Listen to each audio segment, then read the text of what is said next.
بسم الله الرحمن الرحيم الصلاة والسلام على أشرف المرسلين سيدنا محمد الأمين وعلى آله وصحبه أجمعين. ربنا اجمعنا عليك ولا تكلنا إلا إليك. أرنا اللهم الحق حقا وارزقنا اتباعه وأرنا الباطل باطلا وارزقنا اجتنابه واجعلنا من عبادك الصالحين وأوليائك المقربين برحمتك يا أرحم الراحمين. Nous allons Inch'Allah terminer le commentaire de sourate Al-A'la. Et la dernière fois, nous sommes arrêtés au verset 7. Donc lorsqu'Allah Azza wa Jalla a annoncé des bonnes annonces au prophète sallallahu alayhi wa sallam, lorsqu'il lui a dit « Sanuqri'uka fala tansa illa ma sha Allah » nous allons te faire réciter le Coran et tu n'oublieras pas, sauf ce qu'Allah Azza wa Jalla voudra. « Sanuqri'uka fala tansa illa ma sha Allah innahu ya'lamul jahra wa ma yakhfa » Ensuite, donc, il lui dit « وَنُيَسِّرُكَ لِلْيُسْرَى » nous te mettrons sur la voie la plus facile. Nuyassiruk vient de at-taysir. Le superlatif, c'est at-taysir. Et taysir, c'est le fait de rendre la chose facile à celui qui l'accomplit. Et bien entendu, c'est la méthode normalement qu'on utilise dans la pédagogie de l'enseignement pour que l'information soit accessible à l'étudiant qui est le plus en difficulté. Al-Yusra, c'est le féminin de l'Yusr. Et cette tournure en arabe, c'est ce qu'on appelle Al-Mubalagha. C'est comme le superlatif. Lorsque le Mubalagha d'un terme, elle devient féminin, ça veut dire que c'est le maximum de superlatif qu'on peut avoir. C'est comme lorsqu'on dit Alim, ça veut dire un savant, et on dit Allama. Allama, ça veut dire c'est un très grand érudit, un très grand savant. Donc vous voyez, on parle de alim qui est masculin, allama qui est féminin.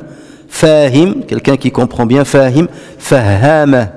Et donc là aussi, yassir et l'yusra. L'yusra, ça devient le féminin, ça veut dire on va te faciliter la chose la plus facile. On va te faciliter vers la chose la plus facile. Et c'est donc la troisième annonce qu'Allah Azza wa Jalla fait au prophète sallallahu alayhi wa sallam, la troisième bonne annonce. Il lui enseignera le Coran, donc la deuxième c'est que tu ne vas pas oublier, et la troisième, alors plusieurs interprétations ont été données à ce que veut dire al-yusra. La première interprétation, ça veut dire qu'on va te guider vers la meilleure manière ou la meilleure façon qui va te permettre de mémoriser le Coran sans un grand effort de ta part. Puis si on reste dans le contexte de l'enseignement du Coran, donc c'est cela que cela veut dire. On va te faciliter une méthode de par Allah Azza wa Jal qu'il va mettre en toi-même et qui va te permettre de mémoriser le Coran. Et ça on l'a vu lorsqu'on a étudié les hadiths de Bukhari, lorsque le prophète sallallahu alayhi wa sallam a dit, lorsque l'ange qui venait sous forme d'un homme arrête de me révéler, elle arrête la révélation, donc fayafsimu anni fa'a'i ma qal, fa'a'i kulla ma qal. Donc j'assimile, je me sens avoir assimilé tout ce qu'il m'a dit. Ça c'est la première donc interprétation. Pour d'autres, ils disent, la deuxième interprétation, c'est que l'Yusra fait référence au paradis et à toutes les œuvres qui vont permettre aux croyants d'accéder au paradis. Bien entendu, nous, ce qu'on croit, c'est que lorsqu'on rentre au paradis, on entre par la grâce d'Allah Azza wa Jal. Les œuvres, elles vont permettre de mettre le croyant au degré du paradis qu'il mérite, selon ses œuvres. Mais l'accessibilité elle-même au paradis, c'est par la grâce d'Allah Azza wa Jal. Le niveau qu'on va occuper dans le paradis dépendra après de l'action qu'on a accomplie, de l'effort qu'on a fourni et des œuvres qu'on a accomplies. Et ça, c'était le choix de Ibn Mas'ud radiyallahu anhu. La troisième interprétation, c'est qu'on va te faciliter le chemin vers une religion facile. L'Yusra fait référence à la facilité du Coran.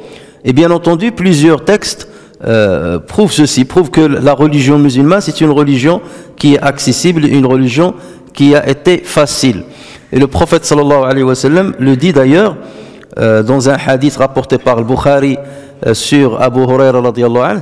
Le prophète sallallahu alayhi wa sallam dit Inna ad-dina yusra wa lan yushadda ad-dina ahadun illa ghalabah fasaddidu wa qaribu wa abshiru wasta'inu bil ghadwati wal rawhati wa shay'in min ad-duljah. Donc certes la religion est facilitée et personne n'est dur dans la religion sans qu'elle ne prenne le dessus sur lui. Alors, quelqu'un qui va être dur avec la religion, il va la prendre avec une certaine difficulté, avec un certain acharnement, donc arrivera un moment où c'est elle qui prendra le dessus, il ne pourra pas suivre. Allah Azza wa Jal nous a donné une religion qui est facilement accessible. Ainsi, donc disait le prophète sallallahu alayhi wa sallam, ainsi œuvrez avec perfection ou tentez de l'atteindre. Si vous ne pouvez pas atteindre la perfection, essayez de vous en approcher au maximum. Donc ainsi œuvrez avec perfection ou tentez de l'atteindre et recevez la bonne nouvelle et aidez-vous par le matin, l'après-midi et un moment de la fin de la nuit. C'est-à-dire aidez-vous par quelques œuvres pieuses le matin, l'après-midi et une partie de la nuit, comme par exemple les prières surérogatoires. Et Allah Azza wa Jal aussi dit وَمَا جَعَلَ عَلَيْكُمْ فِي الدِّينِ مِنْ حَرَجٍ. Et il ne vous a imposé aucune gêne dans la religion. Donc la religion est facile, il n'y a pas de gêne dans la religion. En fait, Allah Azza wa Jal par ses prescriptions et par ses proscriptions ne veut pas entraver l'évolution de l'être humain sur terre ou bien lui compliquer sa vie sur terre, mais ces préceptes, les préceptes de l'islam, sont là pour attirer les avantages aux croyants et pour l'écarter ou écarter de lui tous les inconvénients qui peuvent entraver son chemin. D'autant plus que nous sommes dans une religion qui prend en compte les contraintes qui nous entourent, les contraintes qui ne nous permettent pas de pratiquer ou d'obéir à la lettre. Lorsqu'on a des contraintes qui nous empêchent donc de pratiquer à la lettre, Allah Azza wa Jal nous donne des dérogations et cela, on le retrouve souvent dans les prescriptions coraniques. Lorsqu'Allah Azza wa Jal a interdit par exemple la consommation du porc ou a interdit la consommation de l'alcool, il dit que face aux contraintes, ces choses-là deviennent bien entendu autorisées s'ils sont le seul moyen de sauver sa vie. Et d'autant plus que même lorsqu'on oublie Rabbana la tu'akhidhna in nasina aw akhta'na, lorsqu'on oublie quelque chose, on tombe dans un péché par oubli, Allah Azza wa Jal donc pardonne facilement. Il en est de même lorsqu'on commet une erreur, on ne l'a pas fait exprès, Allah Azza wa Jal pardonne. La porte de la repentance est toujours ouverte devant le croyant afin de purifier les péchés qu'il peut commettre par inadvertance ou par faiblesse. Et le prophète sallallahu alayhi wa sallam justement nous demande en tant que communauté de croyants et en tant que communauté qui appelle les autres au chemin de Dieu de faciliter les choses aux gens. Lorsqu'on appelle à l'islam, on ne commence pas par les choses dures, on ne commence pas à donner une image qui est très dure de l'islam, qui n'est pas accessible, une religion où il n'y a que des proscriptions, que des interdictions, que des contraintes. La religion n'est pas comme ça, et même le moyen utilisé pour appeler à cette religion, il faut que ça se passe de la meilleure des façons. Et le prophète sallallahu alayhi wa sallam a dit aux compagnons فَإِنَّمَا بُعِثْتُمْ مُيَسِّرِينَ فَإِنَّمَا بُعِثْتُمْ مُيَسِّرِينَ وَلَمْ تُبْعَثُوا مُعَسِّرِينَ. Donc vous avez été envoyés en tant que personnes qui facilitent les affaires et non comme des gens qui rendent les choses difficiles. Et ce hadith a été rapporté par le Bukhari et c'était à l'occasion où quelqu'un est entré dans la mosquée et il a uriné dans un endroit de la mosquée et les compagnons se sont empressés d'aller le gronder ou d'aller le sermonner. Et le prophète sallallahu alayhi wa sallam il leur a dit laissez-le terminer. Déjà, laissez-le terminer. Attendez qu'il termine et après vous versez un seau d'eau sur l'endroit où il a uriné et c'est là où il leur a dit soyez appelez Allah Azza wa Jal avec facilité. Donc ne repoussez pas les gens de votre religion. Il faut leur faire aimer la religion.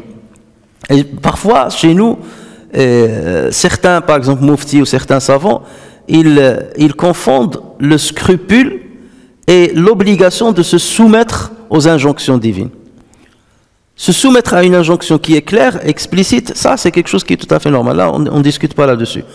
Mais le scrupule c'est quoi? Le scrupule, c'est je vais m'interdire quelque chose qui est autorisé à la base en islam, mais par peur de tomber dans le haram. Alors, quelque chose qui est mushtabiha, qui est douteuse, qui est équivoque, je vais quand même m'en écarter par peur de tomber dans le haram. Et parfois, les muftis, ils ont cette méthode.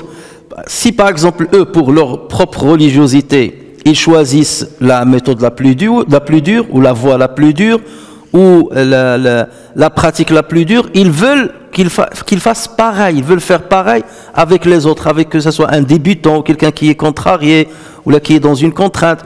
Non, il faut s'adapter selon la personne à qui on va donner le fatwa, voir le contexte dans lequel elle est, voir les contraintes qu'elle peut subir, voir le niveau de sa religiosité, le niveau de sa pratique, et le but c'est de le rapprocher de plus en plus vers Allah Azza wa Jal, et non pas de mettre la barre très haute au point que la personne se résigne de suivre les injonctions ou de Allah Azza wa Jal.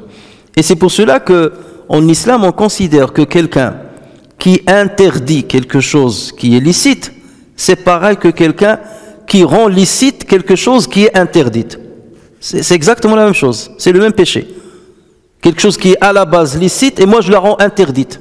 Seulement par précaution. Par précaution, je vais lui dire c'est interdit. Ça aussi, c'est exactement comme si j'ai rendu licite quelque chose qui est interdit en islam. Et Allah Azza wa Jalla dit à ce propos: وَلَا تَقُولُوا لِمَا تَصِفُ أَلْسِنَتُكُمْ الْكَذِبَ وَلَا تَقُولُوا لِمَا تَصِفُ أَلْسِنَتُكُمُ الْكَذِبَ هَذَا حَلَالٌ وَهَذَا حَرَامٌ لِتَفْتَرُوا عَلَى اللَّهِ الْكَذِبَ. Donc ne dites pas conformément au mensonge proféré par vos langues, ceci est licite et cela est illicite, pour forger le mensonge contre Allah. Donc ne dites pas avec facilité ça c'est illicite, ça c'est licite. Et c'est pour cela que Sufyan al-Thawri disait: إنما الفقه عندنا هو الرخصة من العالم الثقة أما التشدد فيحسنه كل فرد. La vraie compréhension de la religion chez nous, et il parlait des savants, la vraie compréhension de la religion chez nous, c'est une dérogation qui a été donnée par un savant de confiance. Parce que le rigorisme, tout le monde peut le faire. C'est qui le vrai savant? C'est celui qui va donner une dérogation, mais pas n'importe comment, bien entendu. Dérogation, ça ne veut pas dire autoriser l'illicite. Une dérogation, ça veut dire quelque chose. Par exemple, il y a une divergence entre les savants. Certains disent c'est licite, certains disent c'est illicite. Mais des vrais savants, on ne parle pas de ceux qui se font passer pour des savants, bien entendu. Et on voit le contexte dans lequel est la personne à qui on s'adresse. Et donc, dans ce cas, même si on est convaincu par peut-être la réponse qui dit que c'est illicite, donc, et vu la personne qu'on a en face, on peut lui dire, il y a les savants qui ont divergé sur cette affaire, certains disent ça, certains disent ça. Moi, voici ma conviction, mais vu ton cas particulier, la difficulté dans laquelle tu es, tu peux bénéficier de cette dérogation puisque d'autres savants l'ont dit. Ou bien tu ne prends pas la responsabilité de donner le fatwa et tu l'envoies vers quelqu'un d'autre qui est plus compétent. Alors, une première lecture de ce verset, وَنُيَسِّرُكَ لِيُسْرَى, comme j'ai dit, donc laisserait entendre l'Isra lorsqu'il reste vague sur un terme, c'est qu'il nous invite à méditer sur le sens de ce terme-là. Et c'est pour cela que toujours lorsqu'on vous dit il y a plusieurs interprétations, on finit toujours par conclure que toutes les interprétations se valent. L'Yusra, c'est le paradis. L'Yusra, c'est la religion qui est facile. L'Yusra, c'est la méthode facile qui va lui permettre de mémoriser le Coran. L'Yusra, c'est la méthodologie que le prophète va utiliser afin d'appeler les autres à la religion. Donc toutes ces explications se valent. وَنُيَسِّرُكَ لِلْيُسْرَى فَذَكِّرْ إِنْ نَفَعَتِ الذِّكْرَى. Alors dans le masahif que vous avez, les traductions, ils traduisent ceci comme ça: rappel donc, où le rappel doit être utile. Si on veut être plus respectueux de texte en arabe, فَذَكِّرْ إِنْ نَفَعَتِ الذِّكْرَى, rappel si le rappel est utile. Rappel au cas où le rappel est utile. Alors, lorsqu'on fait une première lecture de ce verset, qu'est-ce qu'on comprend? On comprend rappel lorsque le rappel est utile et ne le fait pas lorsque c'est inutile. C'est comme ça qu'on va comprendre le verset. Ça veut dire, si tu es devant quelqu'un où tu sens que c'est inutile de lui faire un rappel, ça ne sert à rien de lui faire un rappel. Ne perds pas ton temps. Rappelle que lorsque tu es sûr que la personne qui est en face de toi va suivre ton rappel, va tirer moralité de ton rappel, va être à l'écoute de ton rappel. Alors si on dit que c'est cela la signification, pourquoi donc le prophète sallallahu alayhi wa sallam a passé tout son temps à rappeler, même aux pires personnes qu'il avait en face de lui, même aux hypocrites, même à ceux qui avaient une animosité acharnée contre lui, à ceux qui l'avaient combattu. Donc, le prophète sallallahu alayhi wa sallam, quel que soit celui qu'il a en face de lui, il n'a cessé de rappeler les gens. Le rappel, bien entendu, c'est d'une manière générale. Tu rappelles par le Coran, tu rappelles à Dieu, tu rappelles les paroles de Dieu, tu rappelles par la sagesse, et ainsi de suite. Donc, cette première lecture ne peut pas être la vraie signification de ce verset. Il faut aller chercher autre chose, parce que le prophète, s'il avait respecté cet ordre divin, il ne va pas continuer à faire le rappel aux non-croyants ou à ceux qui se sont détournés de lui. Il y a plusieurs sens de ce verset. Plusieurs sens ont été donnés à ce verset. فَذَكِّرْ إِنْ نَفَعَتِ الذِّكْرَى. Ça veut dire, commence déjà par faire un rappel général à tout le monde, sans distinction. Celui que tu estimes être proche de toi, ou celui au niveau de la foi, ou celui que tu estimes ne pas être à ton écoute, ou ne pas répondre à ton appel. Fais un appel à tout le monde. Mais par la suite, tu n'es pas obligé d'insister devant les gens qui ne veulent pas t'écouter, pour qui le rappel est inutile. Tu leur as fait le premier rappel. Ça, c'était ton devoir. C'était ton devoir. Après cela, donc tu continues le rappel seulement avec ceux qui ont entendu ton rappel et qui ont suivi tes exhortations. Quant aux autres, ça y est, tu as fait ton devoir une première fois, ce n'est pas la peine d'insister. Parce que le prophète sallallahu alayhi wa sallam, il insistait.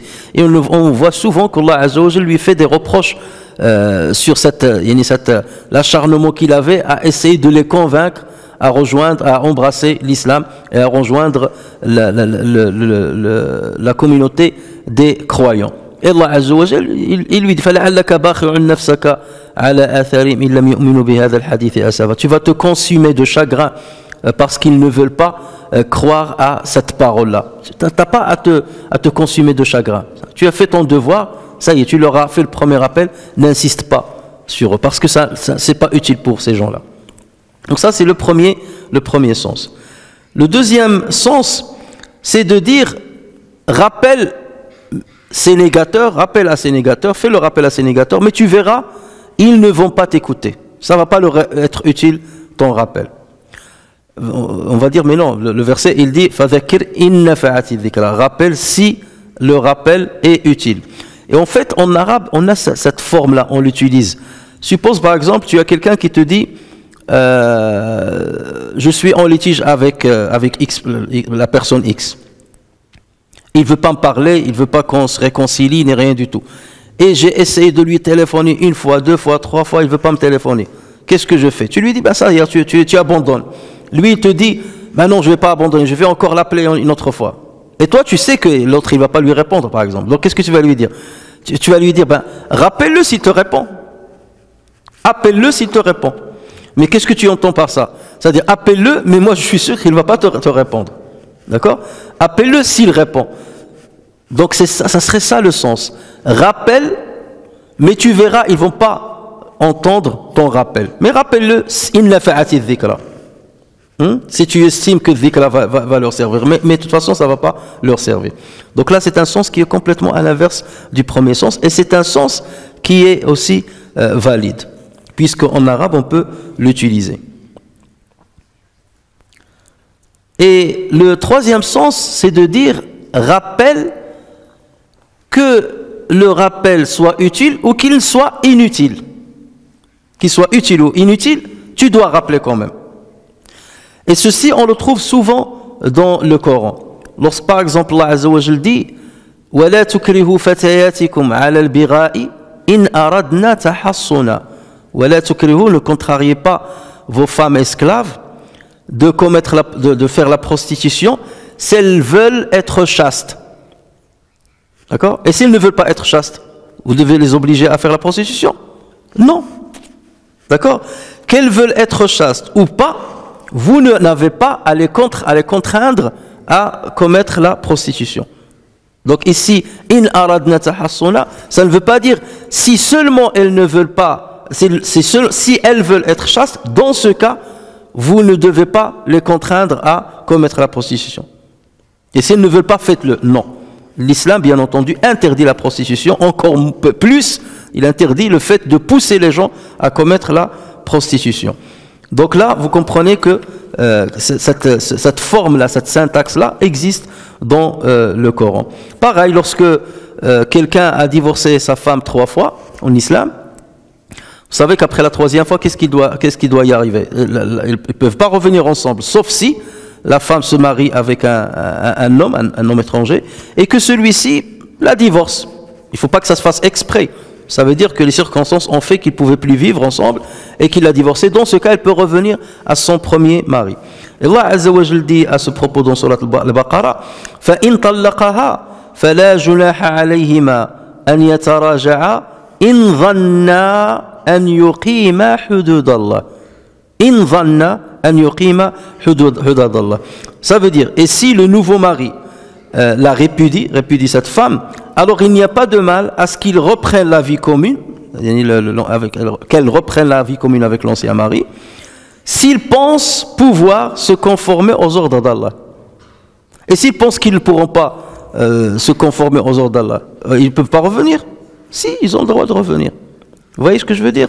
Donc, que ce soit dans un cas ou dans un autre, elles peuvent revenir. La haraj, elles peuvent revenir, c'est autorisé de revenir. Donc c'est pour ça que vous voyez cette utilisation. Même s'il met la condition, ça ne veut pas dire qu'il faut prendre en compte que cette condition. On peut prendre l'inverse et le contraire de cette supposition. Allah Azza wa Jalla le dit aussi aux musulmans qui vont voyager et qui risquent de trouver des ennemis, des non-musulmans qui les combattent. Donc là, il leur disait que vous avez le droit de raccourcir la prière au lieu de faire par exemple 4 rak'at, parce que vous êtes en voyage de toute façon. Au lieu de faire 4 rak'at pour dormir, vous faites que 2. Allah Azza wa Jalla dit à ce propos, wa idha darabtum fil ardi falaysa alaykum junahun an taqsuru min as-salati in khiftum an yaftinakum alladhina kafaru. In khiftum an yaftinakum alladhina kafaru. Et quand vous parcourez la terre, ce n'est pas un péché pour vous de raccourcir la salat si vous craignez que les mécréants ne vous mettent à l'épreuve, ça veut dire ne vous combattent. Et si vous ne craignez pas qu'ils vous combattent, vous avez le droit de raccourcir la prière ou pas? Vous avez le droit parce que vous êtes en voyage. Vous êtes en voyage. Donc c'est pas parce qu'il a mis cette condition que ça doit être la seule condition qu'il faut prendre en compte pour raccourcir la prière. Même son inverse te permet de prendre cette dérogation pendant le voyage. Donc ça c'est le 3e sens de fadhakkir in nafa'ati dhikra. Ça veut dire que la dhikra, que le rappel soit utile ou inutile, continue de faire le rappel. Et vous voyez bien que c'est plus cela qui correspond à ce qu'a fait le prophète sallallahu alayhi wa sallam. C'est qu'il continue de faire le rappel, il le répétait, il allait les voir, il les conseillait, il les exhortait malgré tout. فذكر إن نفعت الذكرى سيذكر من يخشى ويتجنبها الأشقى. Quiconque craint Allah s'en rappellera et s'en écartera le grand malheureux. S'en écartera, ça veut dire il s'écartera de dhikra, du rappel. Alors dans ces versets, Allah Azza wa Jal va rappeler la nature ou le profil de ceux pour qui le rappel sera utile. Il aura dit fadhakkir in nafa'ati dhikra sayadhakkaru man yakhsha. Qui va écouter et entendre ton rappel, c'est celui qui craint. C'est dhakkaru man yakhsha.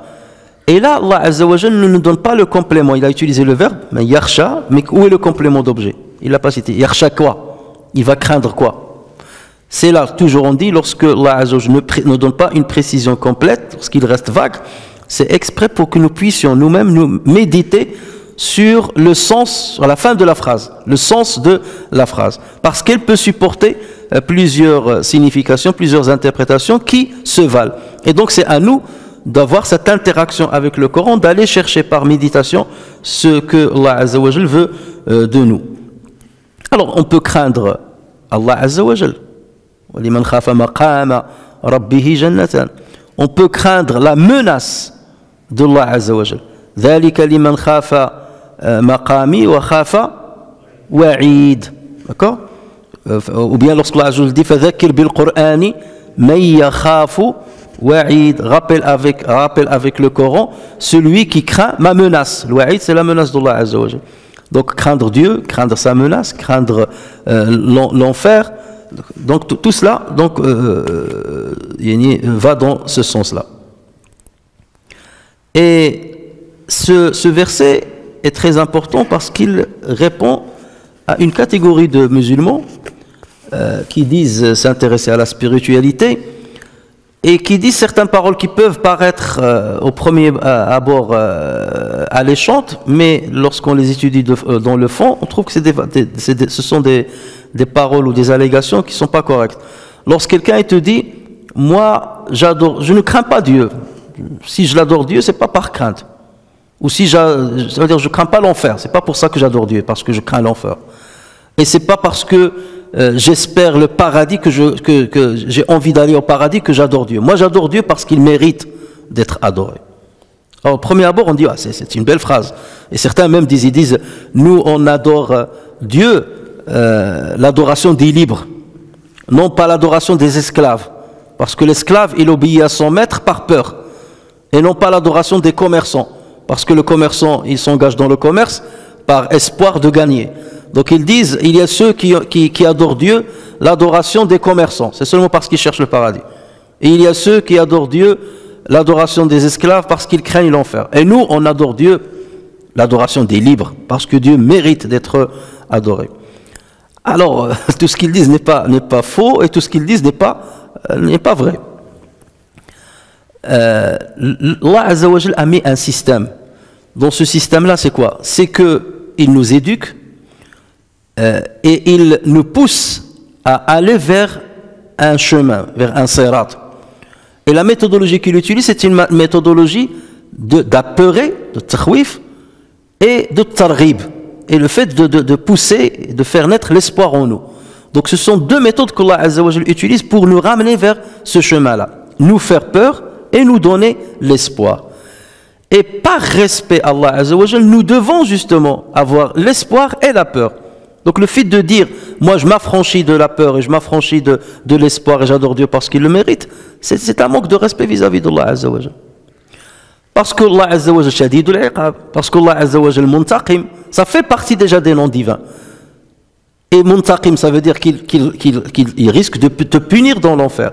Donc si toi tu dis, moi j'ai pas peur d'être puni dans l'enfer, et c'est pas pour ça que j'adore Dieu, c'est comme si tu mets de côté un des attributs d'Allah Azza wa Jal. Tu n'agis pas avec un des attributs d'Allah Azza wa Jal.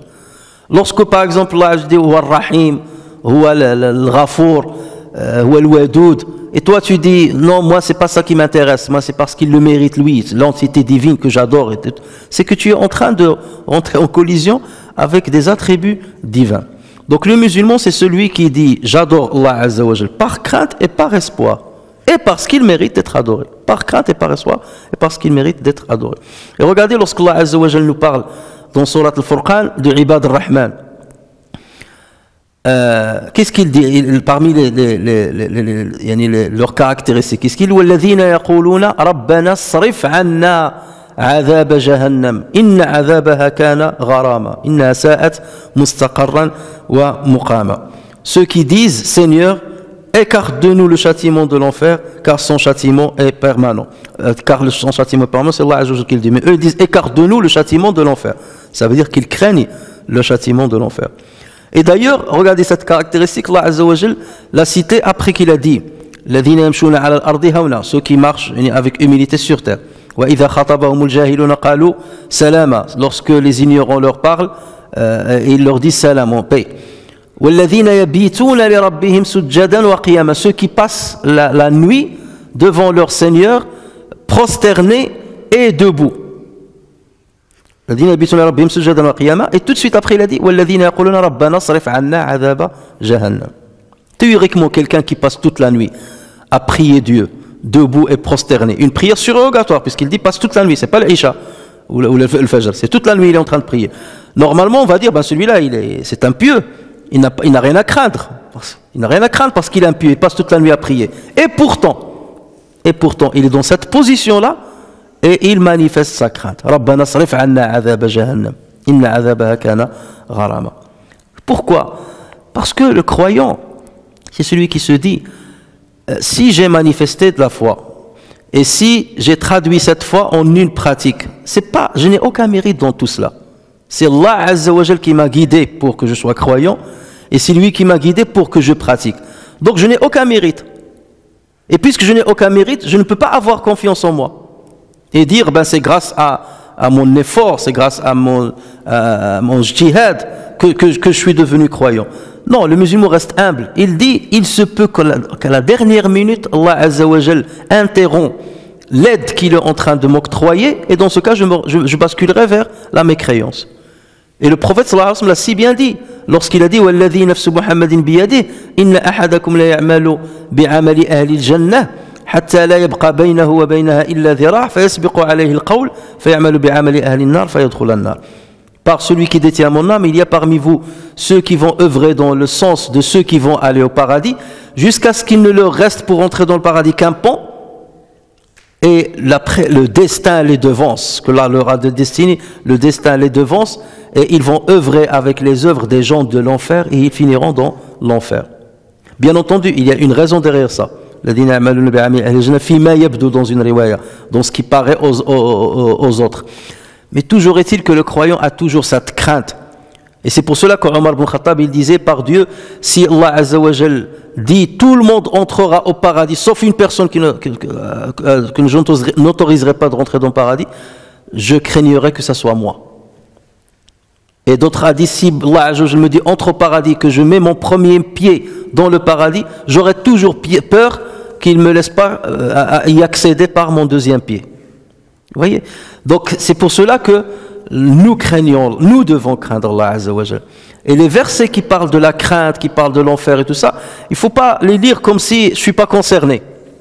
Parce que là, parfois, cette méthode, tu lis une sourate, lorsqu'il parle de l'enfer, inna azabaha, ceci, cela, le jahannam, nar al-kubra, tu dis, ah ben, ce passage ne me concerne pas. Moi, alhamdoulilah, je suis parmi les sauvés.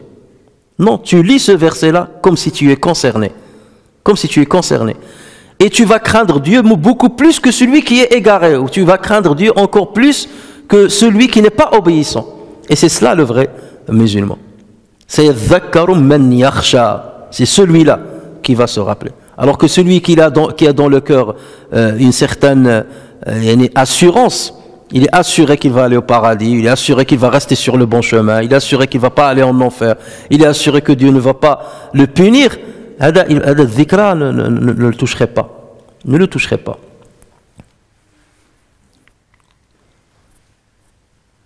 Ensuite, Allah Azza wa Jal dit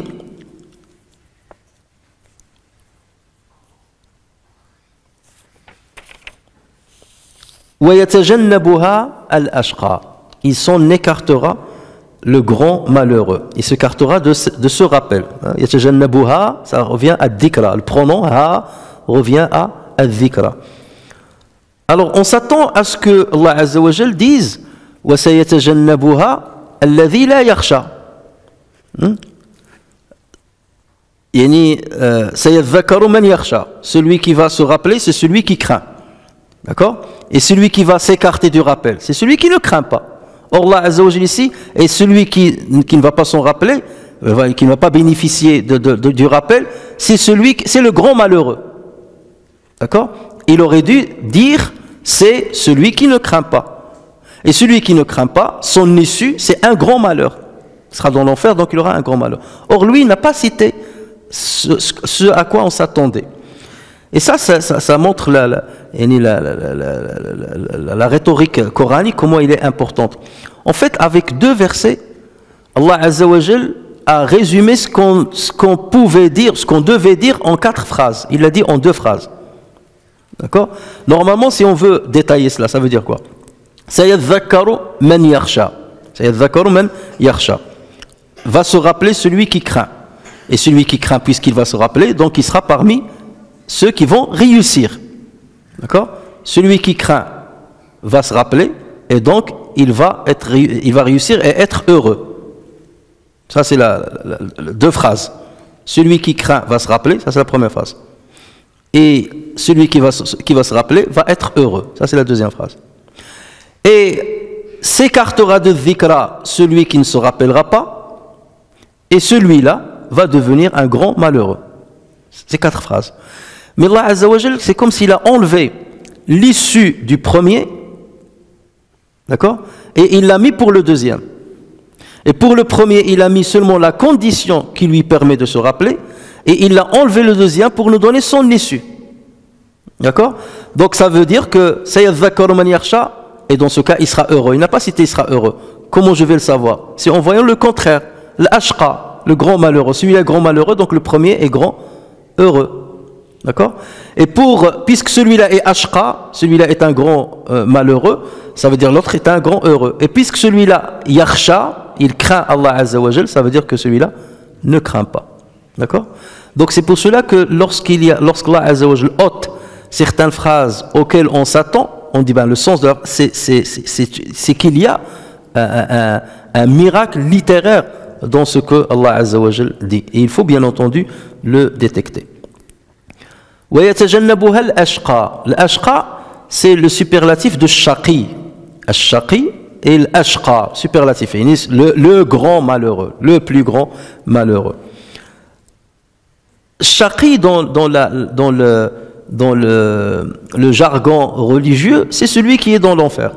C'est ça, shaqi. C'est celui qui est dans l'enfer. Et ça, on le retrouve dans le Coran, par exemple, dans Allah Azza wa Jal dit Yawma ya'ti la takallamu nafsun illa bi idhnih faminhum shaqiyyun wa sa'id. Faminhum shaqiyyun wa sa'id.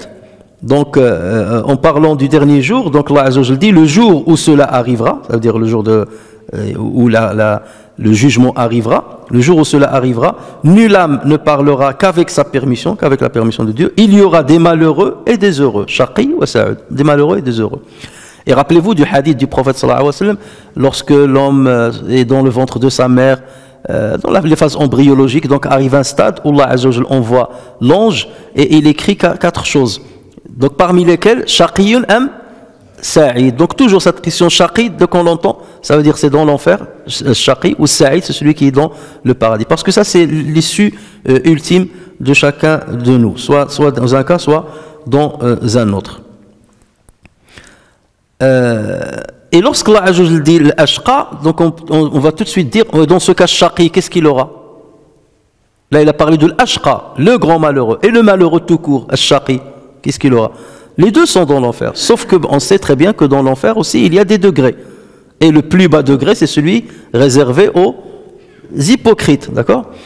Donc Allah il parle du pire, parce qu'il a dit l'ashqa, donc il va nous montrer le maximum de péchés qu'ils vont avoir, ou parmi les grands châtiments qu'ils vont avoir. Donc on est déjà dans la catégorie des vrais négateurs qui s'opposent, parce que tu peux trouver un négateur mais qui ne combat pas les musulmans et qui n'empêche pas les autres d'accéder à l'islam. Je suis négateur, donc ça reste, ça me concerne, mais après je livre pas une guerre à celui qui veut croire là. Mais le pire c'est de trouver quelqu'un qui est négateur, il veut que les autres soient comme lui, et ça c'est comme l'amal de shaitan. Parce que lui il s'est égaré, il veut que tout le monde soit égaré. Parce que lui il a désobéi à Dieu, il veut que les autres aussi désobéissent à Dieu. Alors, ici, Allah Azza wa Jal va dire Ladhi yasla an-nara al-kubra, qui brûlera dans le plus grand feu. Donc là aussi, il a rajouté le plus grand, un superlatif encore. Al-kubra, il n'a pas dit al-kabira. Al-Kubra, c'est pour la distinguer de Nar As-Saghira. D'accord? Al-Kubra, As-Sughra. Et les savants disent pourquoi Dieu a dit Al-Kubra, c'est pour la différencier de Nar de l'Issiba. Sughra, c'est la Nar de l'Issiba, et dans l'au-delà, il y a Nar Al-Kubra, un feu qui n'a rien, il n'y a pas lieu de le comparer au feu sur terre. Et le prophète sallallahu alayhi wa sallam dans un hadith nous a expliqué comment le feu de l'enfer va être préparé.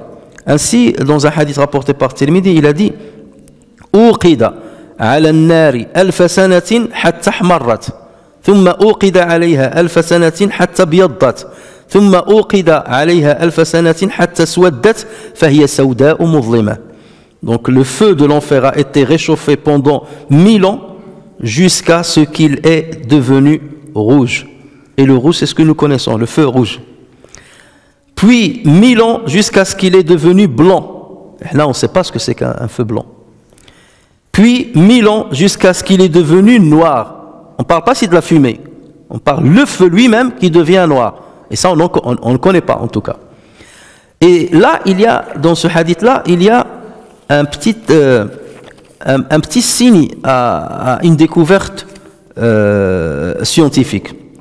Au début du XXe siècle, il y a deux grands scientifiques, un qui s'appelle Lord Rayleigh et un autre qui s'appelle Max Planck. Max Planck, P-L-A-N-C-K. C'est un Allemand, le deuxième. Donc, ils ont étudié le rayonnement que certains objets déclenchent lorsqu'on les porte à incandescence. Donc, lorsqu'on les chauffe beaucoup les produits-là, certains métaux, par exemple, lorsqu'on les met à haute température, ils vont émettre des rayonnements. Et donc, ils ont étudié la nature de ces rayonnements. Et ils ont déterminé, entre autres, ce qui nous intéresse, bon, il y a beaucoup de choses, mais ce qui nous intéresse, c'est ça, qu'il y a un rapport constant entre la température du corps chauffé et la composition de la lumière qu'il émet. D'accord ? Plus la température monte, plus la lumière que va émettre l'objet chauffé va changer. Alors par exemple, si on prend le morceau de fer, on sait aujourd'hui qu'un morceau de fer, lorsqu'on le chauffe jusqu'à 800 degrés, il devient rouge. Ça vous est déjà arrivé de voir ça lorsque le forgeron donc le chauffe très, très fort. À 1000 degrés, il devient jaune. Ça aussi, on peut le voir. Et à 1500 degrés, c'est la température de fusion. Là, il devient blanc. Là, il devient blanc. On est à la fusion. Et ça aussi, donc, l'expérience le montre. Et le rayonnement émis va être d'autant plus riche en radiation bleue que la température monte. Plus la température monte, plus les radiations bleues vont commencer à apparaître. Et si la température arrive à l'infini, donc la couleur va pencher vers le noir. Enfin, c'est la disparition de la couleur. On penche vers le noir. Et ceci, en fait, c'est avec cette théorie qu'on explique l'existence des trous noirs. Dans le ciel, il y a des trous noirs. On essaie d'expliquer les trous noirs. Est-ce que le trou noir, c'est le vide? Non. Au contraire, c'est une condensation de la matière, une condensation telle qu'il y a un réchauffement qui est infini. On ne peut pas imaginer le réchauffement. Et ce réchauffement fait de sorte qu'il absorbe la lumière qui, normalement, devait partir vers l'extérieur. Il absorbe même la lumière. Plus justement le produit il chauffe, plus il se condense, et plus il se condense, là son attraction va augmenter, c'est comme un aimant, au point qu'il va attirer même sa propre lumière. Au lieu une torche, par exemple, prenez une torche, théoriquement elle donne la lumière vers là-bas. Mais si la torche a un effet d'aimant très fort, elle va attirer sa lumière et tu vas voir le contour de la torche noir. Ça ne veut pas dire qu'elle est tombée en panne, qu'il faut changer les piles. Mais non, c'est qu'elle a attiré sa lumière. Et ça, c'est lorsqu'on arrive à des températures donc à l'infini. Et il y a un diagramme, vous pouvez trouver sur Internet, qu'on appelle le diagramme chromatique, incluant le locus, L-O-C-U-S, le locus de Planck. Planck, du nom de cet Allemand. Et justement, dans ce diaphragme-là, ce qui est très, très marquant, c'est un diagramme, pour ceux qui sont scientifiques, ils sauront comment lire le diagramme, parce que ce n'est pas en forme d'une courbe, mais il a une forme comme ça. Et avec des couleurs, selon la température à laquelle on a mis à incandescence le produit étudié. Et regardez, ce qui est important, c'est que le prophète sallallahu alayhi wa sallam était en fait le premier qui a fait un lien entre la température, l'augmentation de la température et la couleur. C'était quelque chose dont on ne parlait pas auparavant. Lien entre l'augmentation de la température et le changement de couleur. Ça, c'est la première chose. La deuxième chose, c'est que le prophète sallallahu alayhi wa sallam a parlé de la couleur rouge au début et la couleur blanche au centre. D'accord? Et dans le diaphragme, dans les diagrammes dont je vous ai parlé, c'est exactement ce qu'on trouve. C'est qu'on trouve la lumière blanche au centre et la couleur rouge au début. Et tout ça, on ne va pas dire que le prophète s'est aventuré par lui-même dans un domaine scientifique. Là, il parle de l'ghaib. Et lorsqu'il parle de l'ghaib, il parle de ce que Jibril lui a transmis comme information. Voilà. Donc nous, lorsqu'il s'agit de quelque chose de l'ghaib, on cherche seulement la validité de ce qu'a dit le prophète sallallahu alayhi wa sallam, et après on attend. S'il y a des expériences scientifiques qui vont prouver ceci, ben, tant mieux. Là, on est rassuré. Et s'il n'y a pas d'études scientifiques, on attend. Et si une étude scientifique émet une hypothèse qui va dans le sens contraire de ce qu'a dit le prophète sallallahu alayhi wa sallam, c'est que le problème est dans l'étude scientifique. On va attendre jusqu'à ce que l'hypothèse devienne une vérité scientifique. Et forcément, elle va changer. Et donc, aujourd'hui, c'est vers ce sens-là qu'on y va. Et le prophète sallallahu alayhi wa sallam a parlé justement de cette notion de noirceur lorsqu'on arrive à une température. Et eux, ils disent c'est lorsqu'on arrive à la température à l'infini. On ne peut pas faire cette expérience de monter la température à l'infini pour voir un spectre noir qui va sortir d'un produit porté à incandescence. ثم dit Allah Azza wa Jalla ثم لا يموت فيها ولا يحيا, où il ne mourra ni vivra. C'est-à-dire celui-là, ce damné, lorsqu'il sera dans ce feu-là, dans ce grand feu, il ne mourra ni vivra dans ce feu. Alors, s'il y a bien un verset dans le Coran qui est angoissant, c'est bien ce verset-là. Parce que rien que l'idée de se dire, si jamais, si jamais je suis dans l'enfer, je ne peux ni vivre, c'est normal, je ne peux pas vivre parce que lorsque tu as une douleur atroce, tu ne peux pas bénéficier de ta vie. Imaginez quelqu'un qui a une douleur, il est malade et il a une douleur atroce, fulgurante. Vous n'avez rien que le mal de dents et vous voyez, lorsque vous avez le mal de dents, vous ne pouvez rien faire. Ni travailler, ni sourire, ni manger, ni rien du tout. Un mal de dents. Alors imagine, donc ça veut dire que tu ne vis pas, parce que qui dit vivre, ça veut dire que tu es en train de profiter des moments où ton cœur bat encore, et de profiter positivement quelque part, ou même relativement positivement, d'une manière positive, relativement d'une manière positive. Alors que là, non, il n'y a pas de positif, c'est que la douleur. Et d'autres personnes, lorsqu'ils sont dans une maladie atroce, qu'est-ce qu'ils disent? Ils disent, ben, au moins, je vais prendre un médicament qui va apaiser.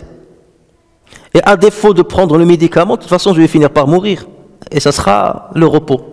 Mais là, il te dit, la yamutu fiha wa la yahya. Il ne pourra pas vivre et il ne pourra pas mourir. Même l'espoir de dire, mais de toute façon, je vais me porter sur cet espoir-là pour relativiser la douleur que je ressens. Ben, à un moment, je vais me reposer, je vais mourir. Non, il n'y a pas de mort. Il n'y a pas de mort. Donc tu ne peux même pas t'attacher à cet espoir. Même, et ça, dans la douleur, cet espoir, il est minime, bien entendu, de s'accrocher à un espoir de la mort. C'est très minime, mais au moins tu dis, ben, il y a encore cet espoir. Ça durera le temps que ça durera, mais je vais finir par mourir. D'accord? Parce qu'on pense justement qu'après la mort, on va être tranquille, ce qui n'est pas le cas. Bien entendu, selon notre croyance, c'est pas parce qu'on est mort qu'on est tranquille, mais imaginez même cet espoir-là, Allah Azza wa Jal, il l'arrache à ceux qui sont dans l'enfer. Donc ça veut dire que ni la mort, ni la vie, et Allah Azza wa Jal d'ailleurs le dit dans d'autres versets, il dit وَالَّذِينَ كَفَرُوا لَهُمْ نَارُ جَهَنَّمْ لا يقضى عليهم فيموتوا ولا يخفف عنهم من عذابها كذلك نجزي كل كفور.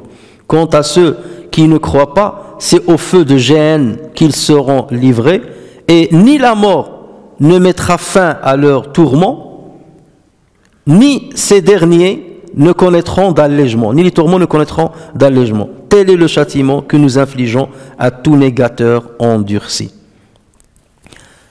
Alors, c'est là où on va comprendre pourquoi Allah Azza wa Jalla, lorsqu'il va utiliser déjà cette expression, c'est une expression que les Arabes utilisaient. Lorsque les Arabes disent que quelqu'un souffre, ils disent la huwa mayyitun wa la huwa hayy. Il n'est ni mort ni vivant. Et donc Allah Azza wa Jalla a utilisé cette même expression, mais cette fois-ci pour une demeure qui est éternelle. Donc là, bien entendu, c'est plus grave. Mais c'est là où on va comprendre pourquoi Allah Azza wa Jalla a dit al-ashqa et il n'a pas dit shaqi. Parce que toute personne qui entre dans l'enfer est shaqi, n'est-ce pas? Toute personne qui entre dans l'enfer est shaqi, est un malheureux. Mais il y a une catégorie qu'on appelle jahannamiyun. C'est la catégorie des croyants qui croyaient en Dieu, mais parce qu'ils étaient désobéissants, parce qu'ils commettaient beaucoup de péchés, ils ne pouvaient pas accéder directement au paradis. Donc, Allah Azza wa Jal va les condamner à faire un séjour, à passer un séjour dans l'enfer, et ensuite il va les faire sortir pour aller vers le paradis. Donc pour cela, est-ce qu'on va considérer qu'ils sont ni vivants ni morts? Ils ont un petit espoir. S'il est croyant, s'il disait la ilaha illallah, il sait qu'il a un espoir qu'un jour Allah Azza wa Jal décidera de le faire sortir de l'enfer. D'accord? Donc dans ce cas-là, cette expression ne s'accorde pas à lui. Et c'est pour ça qu'Allah s'accorde à qui? À celui qui est l'ashqa, au grand malheureux qui va s'éterniser dans l'enfer. Et pas à celui qui va en sortir. D'accord? Donc vous voyez pourquoi il a dit l'ashqa, il n'a pas dit shaqi. Parce que shaqi peut sortir de l'enfer. D'accord? S'il était croyant. Mais l'ashqa, le pire, c'est que ça fait référence forcément à quelqu'un qui était un vrai négateur. Et d'ailleurs, l'imam Ahmed rapporte un hadith sur le prophète sallallahu alayhi wa sallam qui a été rapporté par Abu Nudra radiyallahu anhu. Le prophète sallallahu alayhi wa sallam a dit: ceux qui font partie des gens de l'enfer ne vivent pas et ne meurent pas. Par contre, et c'est là la nuance, par contre, ceux que Dieu veut combler de sa miséricorde, il les fait mourir dans l'enfer. Donc c'est pour cela que c'est le shaqi, mais il n'est pas l'ashqa. Donc il y a une catégorie qu'Allah va faire mourir dans l'enfer. C'est la catégorie de ceux qui va sauver. Donc il dit, par contre, ceux que Dieu veut combler de sa miséricorde, il les fait mourir dans l'enfer. Puis chaque intercesseur interviendra en faveur de ses proches et Dieu les fera repousser dans le fleuve de la vie. Ce que le prophète appelle Nahr al-Hayat, dans le fleuve de la vie. Et ils repousseront alors comme repousse le grain dans le flot d'eau. Donc là, c'est cette catégorie, là, je leur donne la mort. Et ensuite, il les met dans un fleuve, ce qu'on appelle le fleuve de la vie, qui donne la vie. Et il va repousser comme le grain pousse dans un flot d'eau. Donc ceux-là, ils vont voir la mort. Alors que l'ashqa, au superlatif, il ne verra pas la mort. D'accord? D'où l'utilisation du superlatif al-ashqa et non pas al-shaqi, parce qu'il se peut que shaqi ait la mort pour qu'Allah Azza wa Jal le sauve par l'intercession soit d'un proche, soit par l'intercession aussi de la ilaha illallah qu'il a dit lui-même. Et dans le hadith Qudsi, Allah Azza wa Jal dit: sortez de l'enfer quelqu'un qui n'a accompli ne serait-ce que le grain d'atome en bien. D'accord? Et à la fin, le hadith il est long, et à la fin il dit: wa izzati wa jalili, par ma majesté et par ma grandeur, je ne donnerai pas la même issue à quelqu'un qui n'a jamais cru en moi et quelqu'un qui a cru en moi ne serait-ce qu'un instant. Et qui a dit la ilaha illallah, ne serait-ce qu'une fois, il l'a dite. Même s'il n'a pas traduit cette parole-là dans donc il payera dans l'enfer, mais ensuite Allah Azza wa Jalla le sauvera pour cette phrase qu'il a dite. Ce que le hadith authentique appelle le bitaqa. Bitaqa de la ilaha illallah. Le prophète sallallahu alayhi wa sallam dit: on ramènera un homme devant les gens le jour du jugement et on lui exposera des livres, des registres, 100 registres dans lesquels il y a ces sayyi'at. Et on va lui dire: alaka min udhr, est-ce que tu as une excuse? Il va dire: non, je n'ai aucune excuse. Je n'ai aucune excuse. Et le prophète sallallahu alayhi wa sallam va lui dire: aujourd'hui, il y a une excuse pour toi. Sortez-lui une petite carte. Ils vont sortir cette carte. Il va dire: cette carte-là va te sauver. Il va dire: mais comment cette carte va me sauver devant ces registres, cette centaine de registres? Ils vont voir que dans la carte c'était écrit la ilaha illallah, l'attestation de foi qu'il a dite. Et après, Allah va leur dire: posez les registres, les 100 registres sur une partie de la balance et cette carte de la ilaha illallah qu'il a dit sur l'autre côté de la balance. Et lorsqu'ils vont la poser, les 100 registres vont, c'est-à-dire s'envoler, tellement la petite carte là est lourde. D'accord? Et c'est pour cela que la kalimat la ilaha illallah, elle sauve de l'enfer un jour. Elle sauve de l'enfer un jour. Mais nous, on espère d'Allah Azza wa Jal qu'il nous fasse entrer au paradis sans jugement et sans passer par l'enfer. نسأل الله الجنة دون حساب ولا سابق عذاب. C'est le dua. Amin. Ensuite, Allah Azza wa Jal dit: سيذكر من يخشى ويتجنبه الأشقى الذي يصلى النار الكبرى ثم لا يموت فيها ولا يحيى قد أفلح من تزكى وذكر اسم ربه فصلى. Réussit certes celui qui se purifie et se rappelle le nom de son Seigneur, puis célèbre la salat. Alors donc, قد أفلح من تزكى. Juste après avoir parlé donc de l'enfer, Allah Azza wa Jal quelque part nous donne le moyen de l'éviter. Et قد أفلح من تزكى. Autant, et ça c'est immuable dans le Coran toujours. Lorsque vous trouvez qu'Allah Azza wa Jal va parler de l'enfer, va parler de des choses qui a peur, tout de suite il va rassurer les croyants. Parce que Allah Azza wa Jal ne veut pas de nous non plus qu'on vive dans une crainte morbide, au point qu'on n'a plus d'espoir. Donc tout de suite, lorsqu'il parle de la crainte, il fait naître dans notre cœur la crainte. Tout de suite après, il nous donne l'espoir pour que cette crainte-là ne se penche pas vers la morbidité et on devient un malade psychologique. D'accord? Donc là, Allah ajoute toujours, il nous rassure.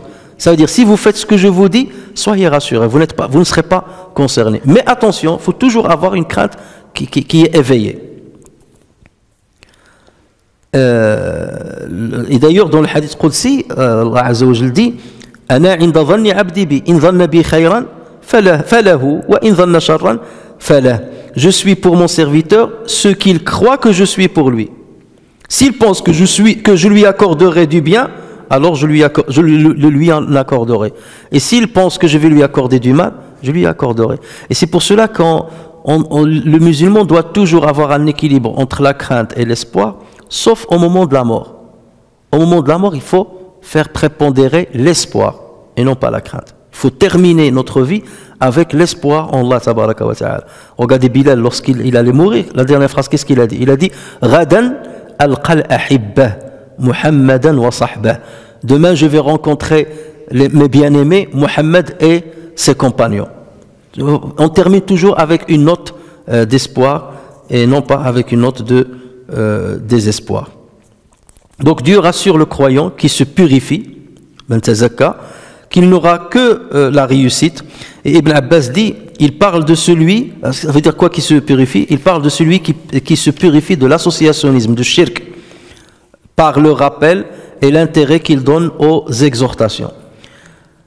Et Allah Azza wa Jal, ici dans ces deux versets, vous voyez, il a parlé de tazkiya avant de parler de salat. قد أفلح من تزكى وذكر اسم ربه فصلى. Parce qu'une prière sans tazkiya, elle n'a pas un impact positif sur la personne. Si tu as un cœur dur, et il ne connaît pas de tazkiya, ta prière devient un acte mécanique. Tu as accompli ton devoir, mais ce devoir ne va pas apaiser ton cœur. Il faut faire tazkiya, la purification. Il faut enlever de ton cœur les mauvaises choses et l'imprégner de bonnes choses pour que la prière ait un sens. Et c'est pour cela que il faut donner autant d'importance à ces petits détails, c'est pas des détails, à ces conseils divins, plutôt que de rester seulement dans ce qui est physique. Parfois, nous, on s'intéresse qu'à ce qui est physique. La prière, comment faire la prière, ça c'est important. Mais les adorations du cœur, il faut leur donner autant d'importance que les adorations des membres. Et zaka vient de zaka, az-zaka. Et zaka, ça veut dire annama. Innama, ça veut dire le développement. Il s'agit donc de développer les belles vertus et se purifier, et purifier le cœur de toute débauche. Qatada rahimahullah dit, celui qui se purifie, c'est celui qui observe le scrupule dans ses œuvres. Alladhi yatawarra'u fi a'malihi. Il observe le scrupule dans ses œuvres. On a défini ce que c'est que le scrupule, c'est s'interdire quelque chose qui est autorisé par peur de tomber dans quelque chose qui est interdit. Et Omar ibn Khattab disait, كنا ندع على عهدنا 9 أعشار الحلال مخافة الوقوع في حرام. À notre époque, on délaissait les 9/10 de licite par peur de tomber dans l'illicite. Et vous faites l'inverse. Il y a des choses qui sont licites, mais on les délaissait par peur de tomber dans l'illicite. 9 أعشار الحلال كنا ندعها مخافة الوقوع في حرام. C'est cela, donc dit Qatada, le tazkiya. C'est d'arriver à un degré où toi-même tu te mets des limites, même si Allah Azza wa Jal ne te les met pas forcément, mais toi tu dis, voilà, pour me rapprocher encore plus d'Allah Azza wa Jal, je me mets des limites et je m'oblige à faire certaines choses, comme par exemple les prières surrogatoires, les pratiques surrogatoires. Allah Azza wa Jal ne te les a pas imposées, mais toi tu les mets, même si ce sont des contraintes, pour te rapprocher encore plus de Allah Azza wa Jal.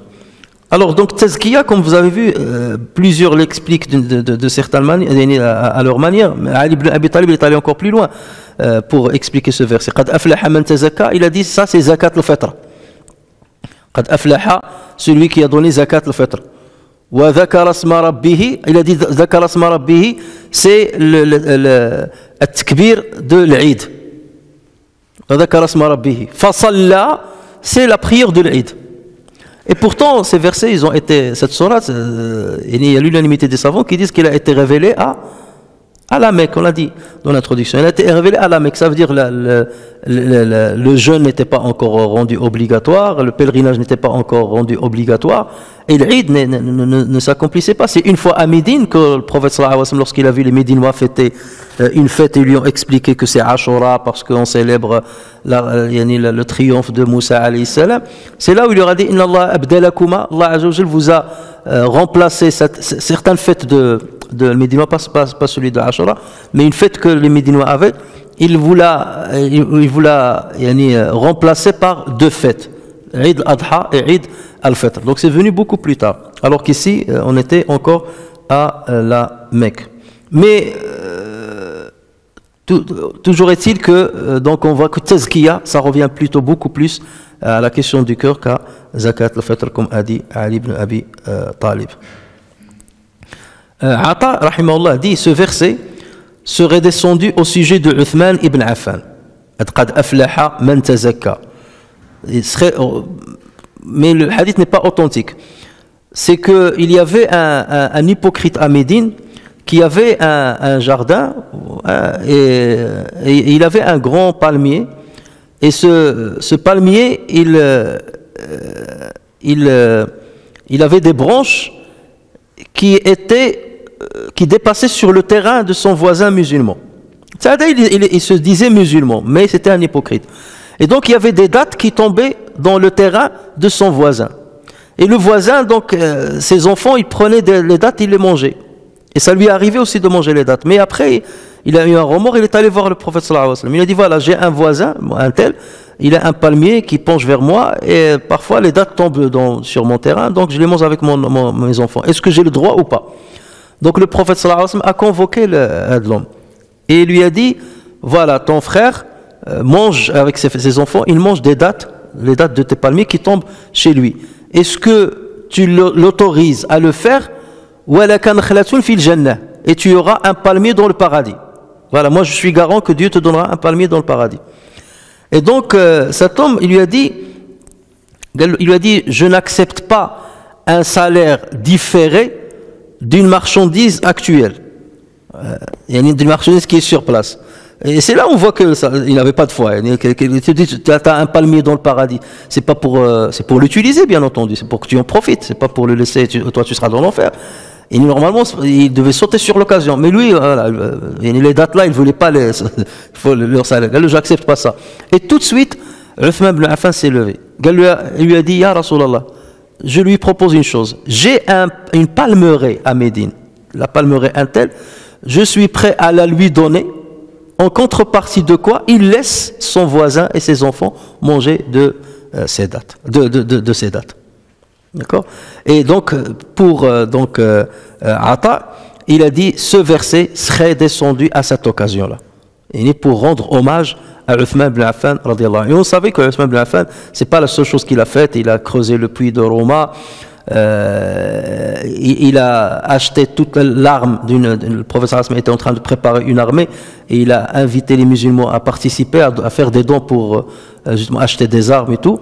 Et lui, donc, il s'est occupé de tout ce qui concernait l'armement de cette armée. Et le professeur Hassan a dit rien ne nuira à Uthman après ce qu'il a fait aujourd'hui. C'est-à-dire, il peut faire ce qu'il veut. Allah Azza wa Jalla lui a pardonné et il lui a garanti le paradis. Mais comme je vous ai dit, le hadith n'est pas authentique, mais le verset, donc on tire la moralité de ce verset d'une manière générale et non pas pour la cause pour laquelle il a été éventuellement révélé. Ensuite, Allah Azza wa Jalla dit, versets 16 et 17, بل تؤثرون الحياة الدنيا والآخرة خير وأبقى. Mais vous préférez plutôt la vie présente alors que l'au-delà est meilleur et plus durable. Alors certains exégètes disent que ici Allah Azza wa Jalla, il parle à toute l'humanité, croyants ou pas croyants. Vous privilégiez la vie présente alors que l'au-delà est meilleur et plus durable. Et pour d'autres ils disent non, il s'adresse plutôt aux négateurs. D'autant plus qu'il y a une lecture authentique où le prophète a lu il préfère plutôt la vie d'ici-bas. C'est pas vous préférez, il préfère. Même pour Rasm al-Uthmani, l'écriture se fait pareil, puisqu'on ne met pas les points ni les ponctuations. Donc on peut lire yu'thiruna comme tu'thiruna. Mais le prophète a lu avec les deux, c'est pour ça qu'on peut le faire. Mais ça ne veut pas dire que lorsque l'occasion se présente, on le fait de nous-mêmes. Si le prophète a lu de cette manière, on lit. S'il ne l'a pas fait, bien entendu, on ne le fait pas. Et sur ce point-là, on est cadré par ce qu'ont dit les savants. Mais bien entendu, l'opinion selon laquelle Allah s'adresse à tout le monde est plus probante parce que les êtres humains, d'une manière générale, préfèrent le caractère immédiat des plaisirs et des jouissances. Et c'est pour cela qu'on travaille, parce que si on privilégiait vraiment et véritablement l'au-delà, personne ne va travailler. Il va te dire pourquoi je vais travailler. Moi, je veux que l'au-delà. Je ne vais rien faire dans cette vie-là. Je me consacre exclusivement à l'au-delà. Allah Azza wa Jalla a mis en nous donc l'amour d'ici-bas un peu pour nous permettre de travailler, pour nous permettre d'échanger, pour nous permettre de faire du commerce, pour nous permettre de nous marier, pour nous permettre d'avoir des enfants. Parce que si c'est pas ça, on va rien faire sur cette terre. Malik ibn Dinar dit si la vie d'ici-bas est faite d'un or éphémère, si la vie d'ici-bas est faite d'un or éphémère, et que la vie de l'au-delà est faite d'une terre, d'un argile éphémère, on aurait privilégié quoi? On aurait privilégié l'argile. Non, si la vie d'ici-bas est faite d'un or éphémère et que la vie de l'au-delà est faite d'un argile éternel, on va privilégier quoi? L'argile éternelle. Allahumma l'argile éternelle ou l'or éphémère. Alors il dit, qu'en est-il alors que la vie de l'au-delà est faite d'un or éternel et la vie d'ici-bas est faite d'un argile éphémère? C'est logique. Ce qu'il y a dans l'au-delà est mieux et plus durable. Khayrun wa abqa. Khayrun wa abqa. C'est mieux qu'ici et ça dure beaucoup plus longtemps qu'ici, puisqu'il y a l'éternité. Inna hadha la fi as-suhuf al-ula, suhuf Ibrahim wa Moussa. Ceci se trouve dans les feuilles anciennes, les feuilles de Abraham et de Moïse. Alors pour Ibn Abbas radiyallahu anhuma, inna hadha ism al-ishara, c'est-à-dire ce pronom de démonstration, il concerne quoi? Inna hadha, pour Ibn Abbas radiyallahu anhu, il dit tout ce qui a été cité dans cette sourate. Inna hadha alladhi dhukira fi hadhihi as-surah. Toutes les thématiques qui ont été abordées dans cette sourate se trouvent dans les feuilles anciennes, les feuilles de Ibrahim et de Moussa. Et qu'est-ce qu'on a dans la sourate? Donc il y a, rappelez-vous, on a commencé par la glorification de Dieu, tasbih, sabbih isma rabbikal a'la, la contemplation de la création, l'impact de la parole divine, le rappel, l'enfer, le paradis et ce qu'il faut faire pour mériter ce dernier, pour mériter le paradis. Donc tout cela se trouve dans les anciens feuilles, dit Ibn Abbas. Mais pour certains, ils disent non. C'est seulement la phrase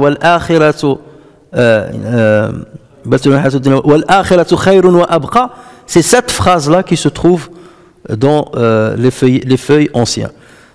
Parce que, pour ceux qui ont dit cela, le pronom démonstratif revient au dernier cité. Il revient au dernier cité. Et le dernier cité, c'était cette phrase-là. Donc c'est cela qui se trouve dans les anciens feuilles.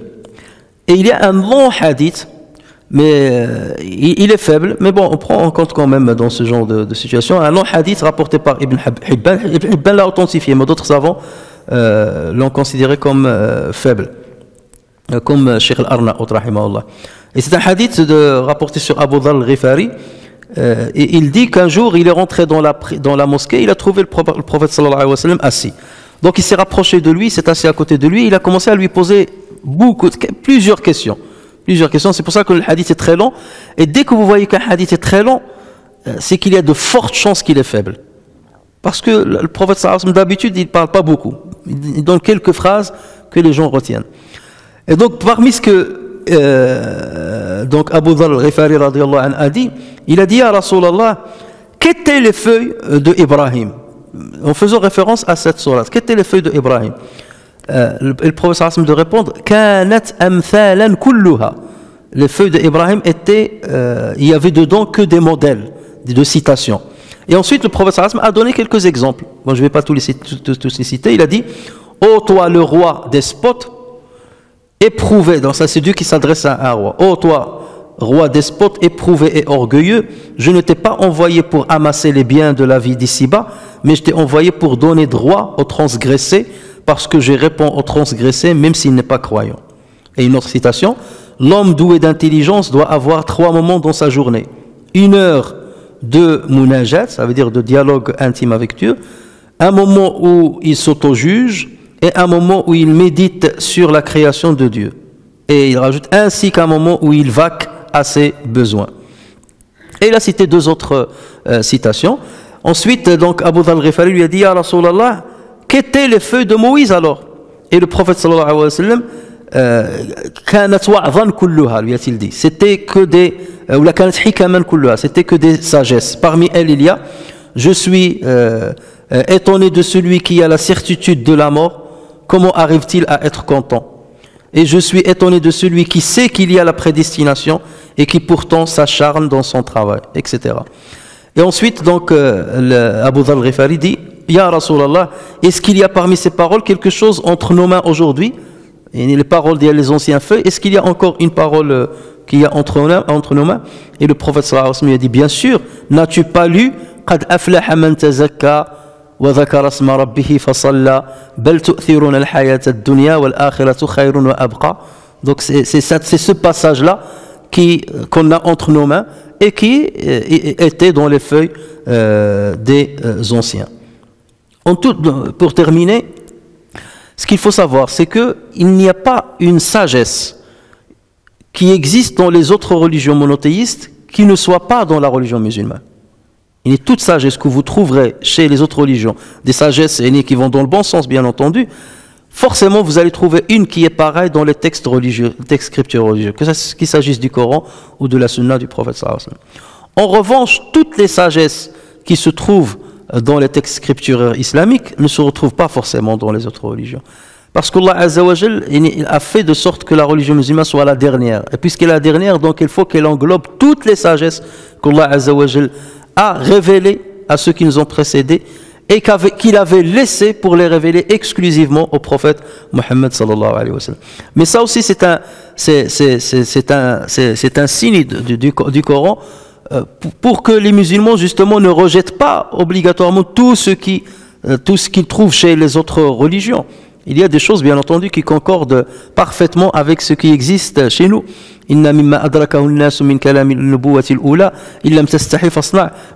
Parmi les paroles que les gens ont héritées de la parole de la prophétie ancienne, si tu n'as pas de pudeur, fais ce que tu veux. Cette phrase-là, le prophète sallallahu alayhi wa sallam a dit, elle a été transmise génération après génération depuis les anciens prophètes. Et d'ailleurs, c'est pour cela que Allah Azza wa Jal a choisi le mois du Ramadan pour révéler tous ces livres. Tous les livres qui ont été révélés, qu'il s'agisse de la Torah, de la Torah de Moïse, ou bien les psaumes de David, ou bien l'Injil de Isa alayhi salam, ou bien le Coran de Mohammed sallallahu alayhi wa sallam, tous ont été révélés pendant le mois du Coran. C'est pour ça qu'on considère le mois du Coran, c'est le mois de la révélation, d'une manière générale. C'est le mois de la révélation, toute révélation confondue à tous les prophètes que Allah Azza wa Jal a choisi et tous les messagers qu'il a envoyés aux différents peuples. C'est ainsi donc qu'on termine le commentaire du dernier hizb du Coran, et Inch'Allah à partir de la semaine prochaine on entamera la dernière sourate de l'avant-dernier hizb, c'est-à-dire le hizb, le 59e hizb du Coran. نفعني الله وإياكم بالقرآن الكريم وبحديث سيد الأولين والآخرين وغفر الله لي ولكم ولسائر المسلمين. سبحانك اللهم وبحمدك نشهد أن لا إله إلا أنت نستغفرك ونتوب إليك. سبحان ربك رب العزة عما يصفون وسلام على المرسلين والحمد لله رب العالمين.